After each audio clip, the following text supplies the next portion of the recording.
Today's podcast is brought to you by Bandzoogle. So 25 years in, that means that when I started DJing and I bought my first set to play at home, I only had one option. That was the turntable, and it definitely was not one of these wonderful high-tech turntables we see here, this beautiful direct drive turntable with a nice pitch slider. I didn't have any of that on my first turntables. So my first turntables were Technics, I think it was SL32 or 22, something like that. That was like a belt drive turntable, so it does not have the same power as these turntables, not the same torque. So when you start your song and you just let it go, it needs time to start. So you really had to give it a good push to get the tempo right. You did not have a pitch slider. Mine had a little pitch wheel. So you had to turn that wheel to make it go faster or slower. And you could look at the light on the side. And if the light beam would stay centered, that would be the 0 point because you didn't have any indication to tell you what your speed was.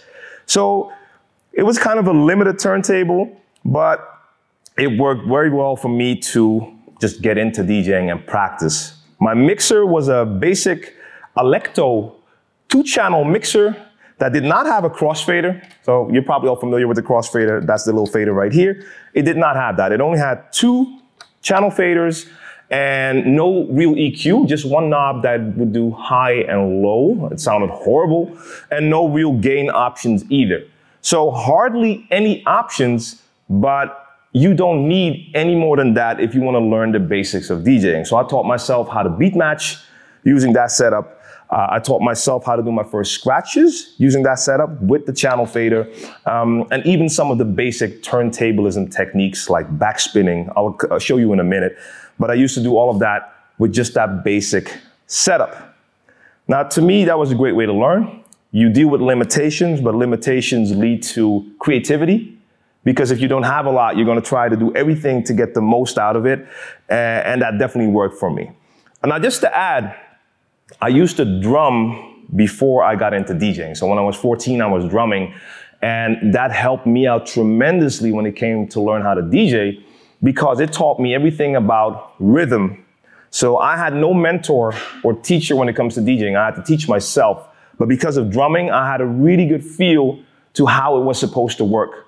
I didn't understand anything or knew anything about beats, bars, and phrases when it comes to DJing, but my rhythmical sense just taught me like, okay, they're playing at the same speed now. I need to start my mix here now. So drumming is a great tool to learn. Plus, when you're drumming, you're using both hands, which helped me when I needed to start to learn how to DJ because you're also using 2 hands, and those 2 hands are not always doing the same thing. Same with drumming. You might do a hi-hat here and a snare here. They're not doing the same thing. So you're learning a lot about the things you also use when you DJ. I forgot to ask, I always like to know, who's a DJ in here? And that could be at home, in clubs, it doesn't matter. Who has a DJ set? All right. How many people are using a controller? CDJs or any type of media player? Turntables? Oh, that's more than I thought. Okay. That's cool. That's good to know. Who's never used turntables? Don't be scared. Put your hand up, please.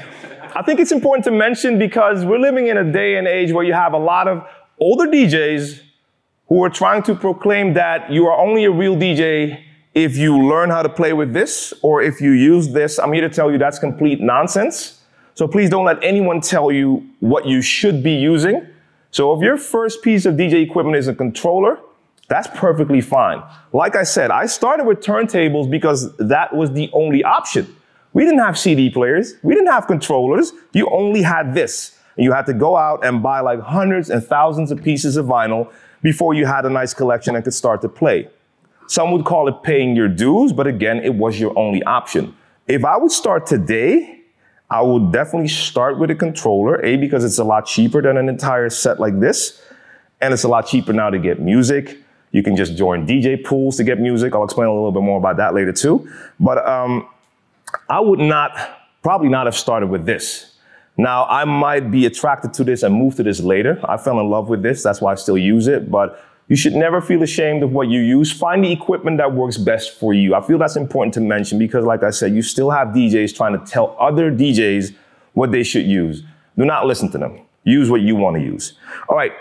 So after my first turntable set, After a year or two, I graduated and moved up to the standard, the Technics SL1200 turntables. This was like the club standard, the god of turntables. And coming from that belt drive turntable and getting my first feel of a direct drive turntable where you hit start and it immediately starts, that was like, whoa. That's like going from a Fiat to a Ferrari. It's like amazing. But please understand, if you've never used the simple equipment, you don't really appreciate the more advanced equipment. So if you start with that simple turntable, then something like this is already fantastic. So this, again, my only choice turntables. That's where I started. I built a nice vinyl collection. I played with that for years, and I really enjoy the feeling of the moving platter. And even though we have a lot of different equipment now, I still prefer the feeling of a moving platter. But there are limitations. You have start-stop. You can change the pitch, the tempo. That's basically it. Yeah, you can go from 33 RPM to 45, but that's your only option. So you can't really do a lot more than that. After turntables, at a certain point, there was new equipment that allowed you to use CDs, but nothing like the CD players that we see now. Bandzoogle makes it easy to build a stunning website for your music in minutes. You can choose from hundreds of mobile-friendly themes and then customize your design and content in a few clicks with Bandzoogle's easy visual editor. Now, all the features you need for a professional website are already built in, including tools to sell your music and merch commission-free, mailing list tools to grow your fan list and send newsletters, and integration to pull in content from all your online services, including Twitter, Instagram, and SoundCloud. I use Bandzoogle to create the Share the Knowledge podcast website, and that was very easy. Bandzoogle plans start at just $8.29 a month and include your own free custom domain name. Now, if you want to try it out for free for 30 days, click on the link in the description box down below and be sure to use the promo code SHARE to get 15% off the first year of your subscription.